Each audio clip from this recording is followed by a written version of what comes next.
도쿄에서 출발한 소포와 뉴욕에서 출발한 소포가 정확히 같은 시간에 당신의 집에 도착할 수 있는 이유는 둘 다 앵커리지에서 멈췄기 때문입니다. 많은 이들이 외딴 곳에 얼어붙어 있고 모든 것과 멀리 떨어진 도시라 생각하지만 실제로 이 도시는 모든 것의 중심에 있습니다. 시야를 넓혀보면 앵커리지는 세계에서 가장 큰 두 경제권 사이에 정확히 놓여 있습니다. 그리고 이는 시작일 뿐입니다. 이 도시는 조용히 자신의 규모를 훨씬 뛰어넘는 영향력을 행사하며 자신보다 10배나 큰 대부분의 도시들도 따라올 수 없는 힘을 가지고 있습니다. 그렇다면 이렇게 외딴 곳처럼 보이는 곳이 어떻게 이렇게 강력한 힘을 갖게 된 걸까요?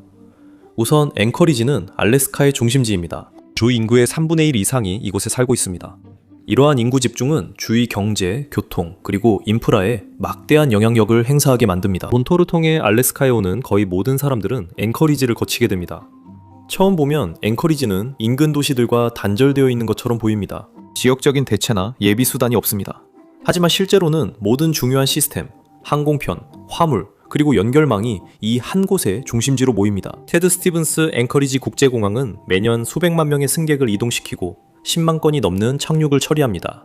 이는 주에서 유일한 또 다른 주요 허브인 페어뱅크스보다 4배 이상 많은 승객 수송량입니다. 실시간 화물 추적과 최적화 덕분에 극한의 알래스카 날씨 속에서도 화물이 효율적으로 이동할 수 있습니다. 실시간 화물 추적과 최적화 덕분에 극한의 알래스카 날씨 속에서도 화물이 효율적으로 이동할 수 있어 이 공항은 전 세계 공급망에서 중요한 연결고리가 됩니다. 그리고 많은 사람들이 전혀 생각하지 않는 것이 있습니다. 이 공항이 멈추면 의약품 콜드체인이 무너지고 디트로이트의 자동차 부품 생산 라인이 멈추며 신선한 해산물이 뉴욕에 도착하지 못하게 됩니다.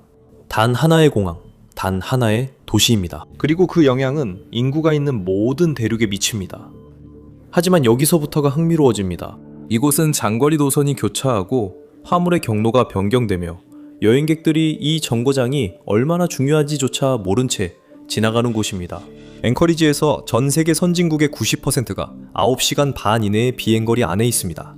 지구상 어떤 주요 공항도 이런 점을 자랑할 수 없습니다. 이 말은 아시아 항공사들이 연료를 적게 싣고 더 무거운 화물을 실은 뒤 앵커리지에서 연료를 보충해 논스톱 운송이 불가능했던 화물까지 북미로 운송할 수 있다는 뜻입니다. 이 공항은 미국에서 두 번째로 바쁜 화물 공항이며 세계에서는 네 번째로 바쁩니다.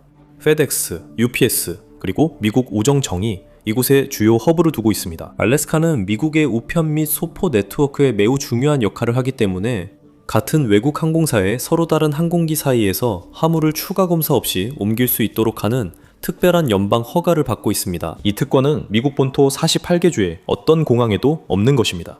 이것을 작은 시간 절약이라고 부를 수도 있지만 실제로는 배송 일정을 몇 시간이나 단축시키고 운영 비용을 줄이며 앵커리지를 글로벌 물류의 중심지로 만듭니다. 미국과 캐나다 전체가 한쪽에 위치해 있습니다. 태평양 건너편에는 일본, 중국, 한국과 같은 거대 국가들이 있고 러시아에서 오는 화물 노선은 북극과 태평양을 가로질러 직선으로 이동할 수 있어 앵커리지는 대륙 간 대형 화물이 이동할 때 자연스러운 중간 기착지가 됩니다. 그리고 이제 여객 항공사들도 주목하고 있습니다. 이제 그들은 승객들에게도 같은 종류의 유연성을 요구하고 있습니다. 이 조치는 앵커리지를 화물 허브에서 본격적인 글로벌 환승센터로 탈바꿈시킬 수 있습니다. 앵커리지의 영향력은 하늘에서 바다까지 이어집니다. 알래스카항은 주에서 정제된 석유의 95%와 전체 화물의 거의 4분의 3을 운송하며 중요한 자원들을 공항과 그 너머로 연결합니다. 이곳을 지나는 화물은 지역사회를 유지하고 사업과 인프라에 연료를 공급하며 수익성도 높습니다. 알래스카항은 자체 확장과 업그레이드를 위한 충분한 수익을 창출할 뿐만 아니라 지역정부 운영에 도움이 되는 수수료도 도시에 지불합니다. 이 항구의 가장 중요한 역할은 도시의 대규모 군사기지와 국제공항에 연료를 공급하여 계절에 상관없이 운영이 계속될 수 있도록 하는 것입니다. 겨울에 니감이 얼어붙을 때조차도 항구는 계속해서 운영됩니다. 최근 몇 년 동안 이 항구는 500만 톤이 넘는 연료와 화물을 처리했습니다. 그리고 알래스카의 인구와 산업이 성장함에 따라 이 수치는 앞으로 더 증가할 것입니다. 알래스카에 식량과 연료를 공급하는 것은 매우 중요합니다. 왜냐하면 알래스카는 소비하는 것보다 훨씬 더 많이 생산하기 때문입니다. 2024년 알래스카의 GDP는 약 700억 달러로 대부분이 석유와 가스에서 나왔습니다. 프루도베이의 석유는 앵커리지를 거쳐 이동합니다. 그 흐름은 지역적이 아니라 전략적입니다. 남쪽으로 이동하는 모든 배럴의 석유는 미국의 에너지 독립성을 강화시키고 해외 석유에 대한 의존도를 줄이며 자국의 공급에 대한 더 많은 통제권을 제공합니다. 국제시장으로 향하는 석유는 보통 태평양으로 가는 화물선에 실립니다. 더 작고 가치가 높은 상품들은 테드 스티븐스 공항을 통해 하늘길로 나갑니다. 알래스카는 해산물과 원유 같은 제품을 포함해 매년 약 72억 달러 상당의 상품을 수출합니다. 일부 소형 선박과 항공편은 다른 공항과 항구에서 출발하지만 앵커리지는 알래스카의 급성장하는 수출 사업이 요구하는 대규모 운송 작업을 처리할 수 있는 유일한 중심지입니다. 이로 인해 주위 주요 산업에서 힘들고 고된 일이지만 안정적인 일자리를 찾으려는 사람들이 도시로 몰려드는 현상이 더욱 가속화될 가능성이 높습니다. 알래스카 대부분 지역은 겨울에 멈추지만 앵커리지는 예외입니다. 1년 중 7, 8개월 동안 기온이 영상으로 유지되기 때문에 항구는 계속 움직이고 기지는 계속 운영되며 공항도 계속 운항합니다. 그리고 그 기간이 길어질수록 앵커리지는 주 내 다른 모든 도시들에 비해 더 큰 이점을 갖게 됩니다. 그리고 수역 주변의 기상 조건이 덜 거칠어질수록 공항으로 오가는 비행도 더 쉬워집니다. 하지만 앵커리지에는 한 가지 더 비장의 무기가 있습니다. 다른 지역이 어려움을 겪는 동안에도 앵커리지는 그 혜택을 누릴 수 있습니다. 북극이 열리며 기온이 전 세계 평균보다 빠르게 오르고 있습니다. 빙하가 녹고 해상 운송로가 점점 드러나고 있습니다. 한때 영구 동토로 덮여있던 지역들이 이제 점점 계절별 활동에 개방되고 있습니다. 그리고 그 이유는 분명합니다. 알래스카는 전 세계 평균보다 2, 3배 빠른 속도로 따뜻해지고 있습니다. 이로 인해 앞으로 수세대 동안 알래스카가 완전히 달라질 수 있습니다. 1971년 이후 앵커리지 주변의 기온은 화씨 2도 상승했고 노스슬로프 지역은 화씨 6도나 올랐습니다. 북극해 항로가 완전히 열리면 로테르담에서 요코하마로 가는 선박은 항해 거리가 11,200캐리에서 약 7,000캐리로 줄어들어 약 2주와 항차당 수십만 달러를 절감할 수 있습니다. 북극 항로가 급격히 늘어나면서 유럽과 아시아로 오가는 모든 선박은 앵커리지가 주시하는 해역 근처를 반드시 지나야 합니다. 이 도시는 호르무즈 해협에 버금가는 해상 병목 지점이 됩니다. 영구 동토층이 높고 계절이 길어지며 항로가 열리면서 도전과 전략적 기회가 동시에 생겨나고 앵커리지는 에너지와 무역에 있어 점점 더 중요한 위치에 놓이게 됩니다. 하지만 이것은 대가 없이 이루어지지 않습니다. 석유와 천연가스는 기후변화의 주요 원인 중 하나이며 이 지역에서의 대규모 채굴이 지구상 거의 어떤 곳보다도 이 지역이 더 빠르게 온난화되는 이유 중 하나일 수 있습니다. 하지만 전 세계적으로는 장기적인 위기로 여겨지는 일이 단기적으로는 이 지역 주민들에게 새로운 기회를 만들어줄 수도 있습니다. 얼음이 녹고 환경이 변화하면서 이전에는 접근할 수 없었던 자원과 무역로가 열리기 시작했고 이로 인해 앵커리지는 이전보다 훨씬 더 전략적인 위치에 놓이게 되었습니다. 하지만 이것은 단순히 기회를 제공하는 것 이상이 될 수 있습니다. 이는 주의 모습을 바꿔놓을 수도 있습니다. 현재 알래스카의 농업은 매우 제한적입니다. 성장 기간이 짧고 겨울이 길어서 가장 강인한 작물만이 살아남을 수 있습니다. 이는 대부분의 신선한 과일과 채소가 본토 48개 주에서 비싼 운송비로 실려오고 긴 운송시간 탓에 품질이 떨어진 상태로 도착한다는 의미입니다. 그 한계가 조금씩 깨지기 시작하고 있습니다. 기온이 오르면서 농사를 지을 수 있는 기간이 점점 길어지고 있습니다.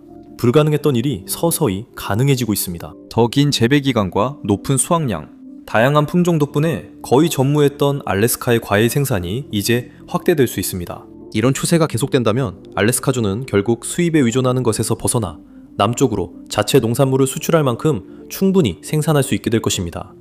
오랜 약점이 새로운 경제적 이점으로 바뀌는 셈이죠. 그리고 이 모든 경제적, 전략적 활동이 이곳에 집중되면서 안보는 더 이상 선택사항이 아닙니다. 이제 결정적으로 중요해집니다. 앵커리지는 알래스카가 주가 되기 전부터 군사적으로 중요했고 그 이유는 지금도 같습니다. 이곳 방어에 많은 비용을 들인 것도 놀랍지 않습니다. 1935년 미 공군의 아버지인 빌리 미첼 장군은 의회에서 이렇게 말했습니다. 나는 미래에 알래스카를 지배하는 자가 세계를 지배할 것이라고 믿습니다. 앵커리지는 알래스카 경제와 인구의 중심지입니다. 바다에서 오려면 선박들은 쿡 인렛을 따라 닉 암의 좁은 길을 지나야 하며 그곳에 도시가 있습니다. 그리고 바로 옆에는 엘멘도르프 리처드슨 합동기지가 있습니다. 외진 곳일까요? 맞아요. 정말 외진 곳이지만 미국에서 가장 강력한 군사기지 중 하나이기도 합니다. 여기가 바로 미국의 1차 방어선, 이 태평양과 북극의 위협과 맞닿는 곳입니다. 엘멘도르프 리처드슨 합동기지는 4만 명이 넘는 사람들이 거주하는 곳으로 도시의 끝자락에 위치해 있습니다. 이곳에서는 태평양과 북극에서 오는 잠재적 위협을 감지하고 해빙, 해상 운송로, 에너지 자원에 대한 중요한 연구도 진행되고 있습니다. 러시아나 중국에서 대륙을 향해 발사된 어떤 미사일도 이곳에서 가장 먼저 탐지됩니다. 알래스카 사령부부터 노레대 지역부대까지 거의 모든 주요 알래스카 작전이 앵커리지에 집중되어 있어 중요한 방위가 하나의 전략적 지점에 모여 있습니다. 하지만 그게 전부는 아닙니다. 북극권 아래에는 전 세계 미발견 석유의 약 13%와 천연가스의 30%가 매장되어 있는 것으로 추정됩니다. 그곳으로 가는 핵심 관문 중 하나가 앵커리지입니다. 이 도시를 지배하는 자가 다음 세기에 가장 치열하게 다퉈질 자원 통로를 지배하게 됩니다. 대부분의 군사기지가 도시 외곽에 조용히 자리 잡고 있는 것과 달리 엘멘도프 리처드슨 합동기지은 앵커리지 주거지역 바로 북쪽에 위치해 있습니다. 그 존재는 멀리 있지 않습니다. 평균적인 주민들은 매일 그 영향력을 느끼고 있습니다. 이곳은 도시에서 가장 큰 고용주이며 이 지역에 대한 연방정부의 투자는 앞으로 더 늘어날 가능성이 높습니다. 미래의 위협은 이를 더욱 중요하게 만듭니다. 오늘날 러시아는 덜 우려되지만 중국의 부상으로 태평양이 잠재적 분쟁 지역이 되고 있습니다. 앵커리지는 미국의 균형추이자 두 번째 공격 지정이며 대응과 전력 투사의 거점입니다. 중국과의 재래식 무기 충돌이 발생한다면 태평양이 최초의 전장이 될 것입니다. 하와이는 제2차 세계대전의 기습 공격을 연상시키듯 명백한 초기 목표가 될 것입니다. 하지만 하와이가 첫 번째 공격을 흡수하는 동안 미국은 엘멘도프 리처드슨 합동기지에서 대응을 준비할 수 있습니다. 앵커리지에는 중요한 북극 과학 및 에너지 연구 프로그램도 있어 군사 기획자들과 기업 모두에게 해빙 상태, 해운로, 자원 가용성에 대한 데이터를 제공합니다. 이것은 전 세계 몇 안 되는 도시만이 갖춘 능력입니다. 알래스카의 군사 및 경제 부문은 협력하여 움직입니다. 조인트 베이스 엘멘도프 리처드슨은 잠재적인 위협을 억제하는 것뿐만 아니라 항구와 수출로 전 세계 무역을 움직이게 하는 도시의 동력이 되어 앵커리지를 영향력의 중심지로 강화합니다. 하지만 이 모든 것에는 매우 현실적인 단점도 따릅니다. 따뜻해지는 바닷물은 이미 연어 서식지를 위협하고 있어 알래스카에서 가장 중요한 산업 중 하나가 위험에 처해 있습니다. 하지만 동시에 그 이점도 엄청납니다. 석유와 천연가스에 더 쉽게 접근할 수 있고 운영기간이 길어지며 탐사를 위한 새로운 지역이 열리면 적어도 단기적으로는 잃는 것보다 훨씬 더 많은 수익을 창출할 수 있습니다. 그리고 그 모든 활동, 즉 에너지, 해운, 물류가 한 곳을 반드시 지나가야 합니다. 아무도 이 상황이 정확히 어떻게 전개될지 모르지만 앵커리지는 이미 지배적인 위치에 있습니다. 국방, 글로벌 무역, 북극 접근성, 에너지, 이 모든 것이 이곳에서 만납니다. 세상의 끝처럼 보였던 도시는 결국 무게중심이 되었습니다. 앵커리지는 단순히 지도 위에 있는 것이 아니라 이제 그 판도까지 장악하기 시작했습니다. 오늘 저와 함께 해주셔서 감사합니다. 영상이 재미있으셨길 바랍니다. 이런 영상을 더 보고 싶으시다면 구독과 알림 설정을 부탁드립니다. 정말 큰 도움이 됩니다. 다시 한번 감사드리며 다음에 맵팩에서 또 뵙겠습니다.